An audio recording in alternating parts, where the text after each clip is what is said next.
You've probably encountered them. People who are absolutely convinced they know everything despite clear evidence suggesting otherwise. The colleague who derails meetings with misguided suggestions. The family member who becomes an instant expert after watching one documentary. The internet commenter arguing with actual professionals. What drives this strange disconnect between confidence and competence? The answer lies in a fascinating psychological phenomenon, discovered over 2 decades ago. In 1999, social psychologists David Dunning and Dunning-Kruger published groundbreaking research that would forever change our understanding of human cognition. Their work identified a cognitive bias now bearing their names, the Dunning-Kruger effect. This phenomenon explains why the least skilled individuals in a domain often dramatically overestimate their abilities, while true experts tend to underestimate theirs. As Dunning himself put it, the first rule of the Dunning-Kruger Club is you don't know you're a member of the Dunning-Kruger Club. Today we'll explore this psychological phenomenon that affects all of us to some degree. We'll dive into its origins, mechanisms, real-world examples, and most importantly, how you can recognize and overcome it in yourself. Perhaps the greatest paradox is that those most susceptible to this effect are typically the least likely to recognize it in themselves. The discovery of the Dunning-Kruger effect began with an unusual bank robbery in MacArthur Wheeler walked into 2 Pittsburgh banks in broad daylight, with no disguise, robbed them, and simply walked out. When arrested later that night, Wheeler was genuinely shocked to learn that surveillance cameras had captured his image. "But I wore the juice," he protested to police. Wheeler had covered his face with lemon juice, believing it would make him invisible to security cameras based on his understanding that lemon juice could be used as invisible ink. This remarkable case caught psychologist David Dunning's attention.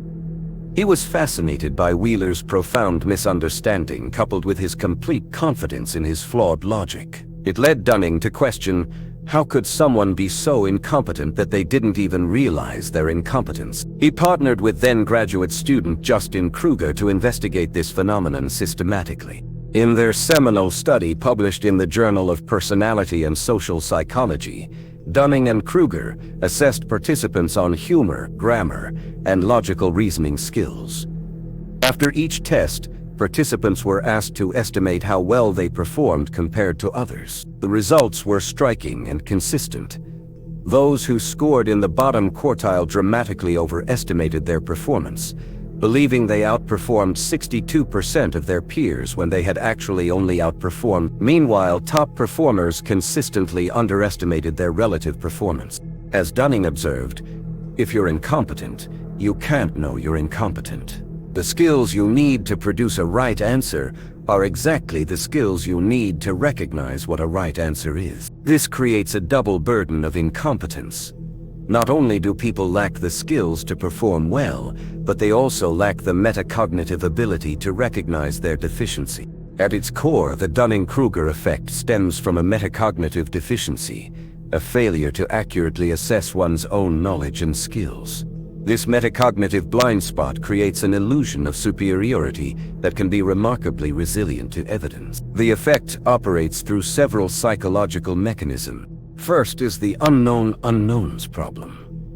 When you venture into unfamiliar territory, you lack awareness of the full scope of knowledge or skills required.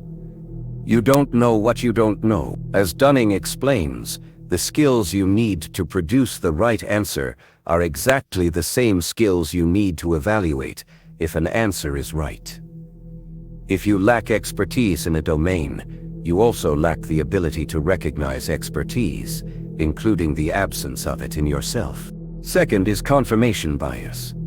Once you form a belief about your abilities, you selectively attend to information that supports that belief, while discounting contradictory evidence. A novice who believes they're skilled will remember their successes, attribute failures to external factors, and interpret ambiguous feedback positively. Third is the difficulty in accurately calibrating self-assessment. Even when trying to be objective, humans struggle to evaluate themselves without reference points. In the absence of clear feedback or comparison, we tend to rate ourselves above average, a phenomenon known as the above-average effect, or illusory superiority. As Carl Jung aptly noted, the pendulum of the mind alternates between sense and nonsense, not between right and wrong. This insight captures the essence of the Dunning-Kruger effect. Confidence and competence are often inversely related at the extremes of the knowledge spectrum. While popular culture often portrays the Dunning-Kruger effect as a simple inverse relationship between confidence and competence, the actual relationship is more nuanced. Rather than a linear relationship, researchers have identified a characteristic curve that maps the journey from novice to expert. The journey begins at what some call Mount Stupid, the peak of confidence experienced by absolute beginners who have gained just enough knowledge to feel informed but lack awareness of the vast terrain they haven't yet explored. As Mark Twain wisely observed, "It ain't what you don't know that gets you into trouble. It's what you know for sure that just ain't so." After this initial peak comes the valley of despair, when continued learning reveals the true scope of the domain, causing confidence to plummet. This is the critical juncture where many give up, unable to reconcile their self-image with the newly discovered reality of their limitations. Those who persevere begin the gradual climb up the slope of enlightenment, where competence and confidence slowly increase in tandem with dedicated practice and learning. They eventually reach the plateau of sustainability, where high competence is matched with appropriately calibrated confidence. What's particularly interesting is how experts often exhibit a slight underconfidence relative to their actual abilities.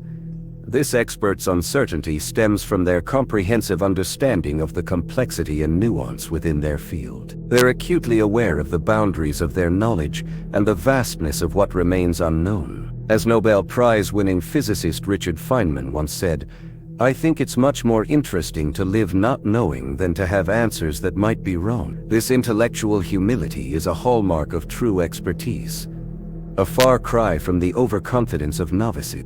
While most experimental evidence for the Dunning-Kruger effect comes from laboratory settings and academic skills, the phenomenon extends far beyond these contexts, permeating virtually every domain of human endeavor.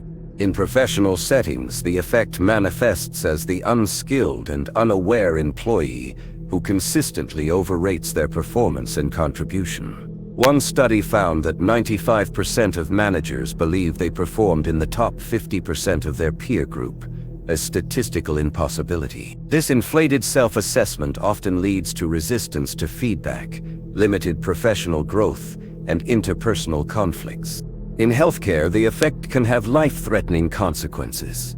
Medical students with the lowest skill levels often overrate their clinical abilities, potentially leading to dangerous overconfidence in clinical decision-making. One study found that doctors who were most confident about their diagnoses were not more accurate than their peers, but they were less likely to consult references or seek second opinion.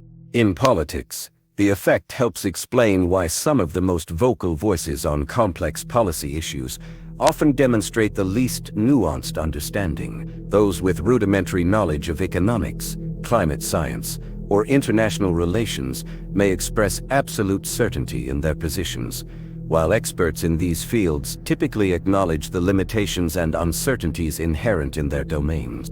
In our digital age, the Dunning-Kruger effect has found a particularly fertile environment. Social media platforms allow individuals with minimal expertise to broadcast their opinions to wide audiences with the same apparent authority as established experts. This democratization of voice, while valuable in many ways, has also created what some researchers call an expertise crisis, a flattening of the perceived difference between novice and expert opinion. As Neil deGrasse Tyson puts it, "One of the great challenges in this world is knowing enough about a subject to think you're right, but not enough about the subject to know you're wrong." This captures the essence of how the Dunning-Kruger effect operates beyond academic settings, shaping discourse and decision-making across society. The manifestation of the Dunning-Kruger effect isn't uniform across cultures. Research suggests that cultural factors significantly influence how people assess their own abilities and how pronounced the effect appears in different societies. In Western, particularly American culture, self-promotion and confidence are highly valued. Children are raised to believe in themselves and their potential, creating fertile ground for overestimation of ability. The American ethos of individual achievement and potential may inadvertently amplify the Dunning-Kruger effect by encouraging positive self-assessment regardless of objective performance. By contrast, many East Asian cultures emphasize humility, self-improvement, and awareness of one's limitations. Studies have found that Japanese students typically rate themselves below average on many dimensions, the opposite of the above-average effect commonly observed in Western samples. This cultural tendency towards self-criticism may actually mitigate the Dunning-Kruger effect by encouraging more conservative self-assessment. Collective versus individualistic societal orientations also impact how the effect manifests. In more collectivist societies where group harmony and interdependence are prioritized, individuals may be more receptive to feedback from others and less likely to maintain inflated self-assessments that contradict group consensus. As Carl Jung noted, everything that irritates us about others can lead us to an understanding of ourselves. Cultures that embed this philosophy into their educational and social systems may naturally cultivate the metacognitive awareness that helps prevent the Dunning-Kruger effect from taking hold. However, no culture is immune to the basic cognitive limitations that underlie the effect. The fundamental challenge of not knowing what you don't know transcends cultural boundaries, even if its expression varies across different societies. While the Dunning-Kruger effect highlights the dangers of overconfidence, it's important to recognize that confidence itself is not inherently problematic. In fact, a certain degree of self-belief is essential for motivation, perseverance, and achievement. Confidence becomes problematic when it's drastically misaligned with actual ability.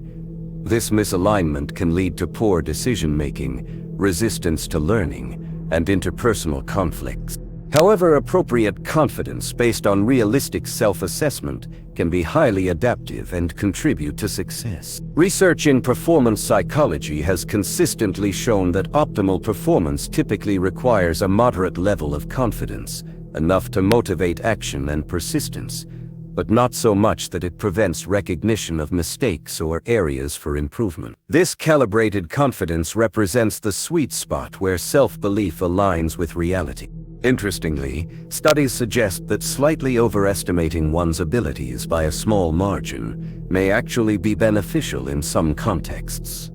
This mild positive illusion can increase motivation, help overcome initial challenges, and lead to greater persistence in the face of setbacks. The key distinction is between slight overconfidence that drives effort versus the dramatic overestimation characteristic of the Dunning-Kruger effect. A psychologist, Albert Bandura, noted, "People who have a sense of self-efficacy bounce back from failures. They approach things in terms of how to handle them rather than worrying about what can go wrong." This healthy confidence differs fundamentally from the unfounded certainty of those caught in the Dunning-Kruger trap. The challenge, then, is not to eliminate confidence, but to cultivate it in proportion to actual ability, to develop what psychologists call epistemic humility alongside self-efficacy. This balanced approach acknowledges both our capabilities and our limitation. Perhaps the most challenging aspect of the Dunning-Kruger effect is recognizing it in ourselves. By its very nature, the effect blinds us to our own incompetence, creating a stubborn cognitive blind spot that resists self-awareness. The first step toward breaking free from this cycle is accepting the universal vulnerability to this bias.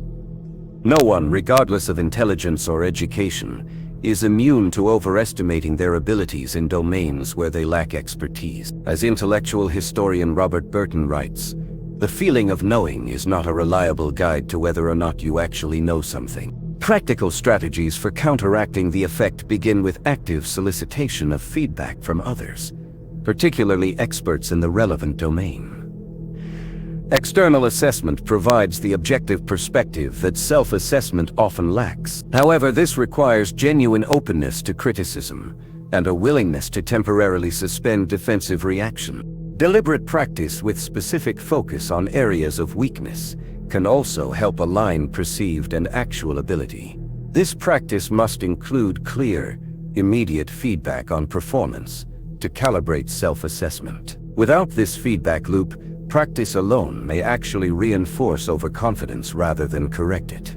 Cultivating metacognitive awareness, thinking about your thinking, serves as another powerful antidote.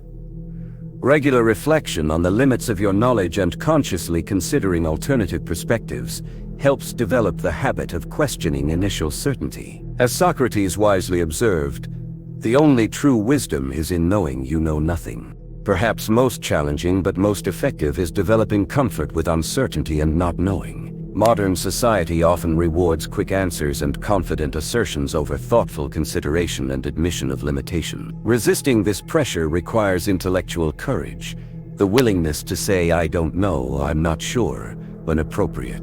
As writer and philosopher Aldous Huxley noted, that men do not learn very much from the lessons of history is the most important of all the lessons that history has to teach. Similarly, the most important lesson of the Dunning-Kruger effect may be learning to question our certainty, especially when we feel most confident.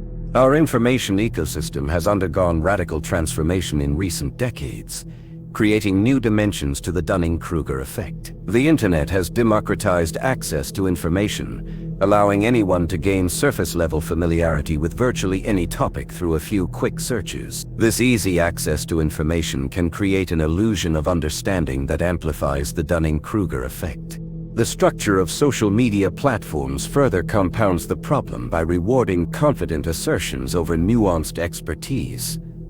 Algorithms tend to promote content that generates engagement, which often means strong, unequivocal statements rather than careful, qualified analyses. This creates an environment where the loudest, most confident voices gain prominence regardless of actual expertise. Filter bubbles and echo chambers exacerbate these tendencies by shielding individuals from contradictory information that might challenge their perceived expertise. When surrounded only by those who share similar perspectives or levels of understanding, there are few opportunities to recognize one's limitation. The sheer volume of information available online also contributes to what researchers call knowledge fragmentation, the acquisition of discrete facts without the conceptual frameworks needed to integrate them meaningfully. This fragmented knowledge creates the sensation of understanding without its substance.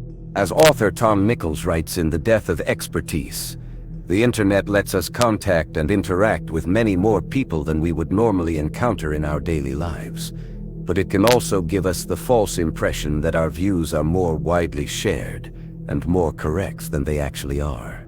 The solution isn't to abandon digital information sources, but to approach them with greater metacognitive awareness. This includes recognizing that reading an article doesn't make you an expert, understanding the difference between access to information and comprehension of complex systems, and cultivating digital literacy skills that help distinguish between credible and questionable sources.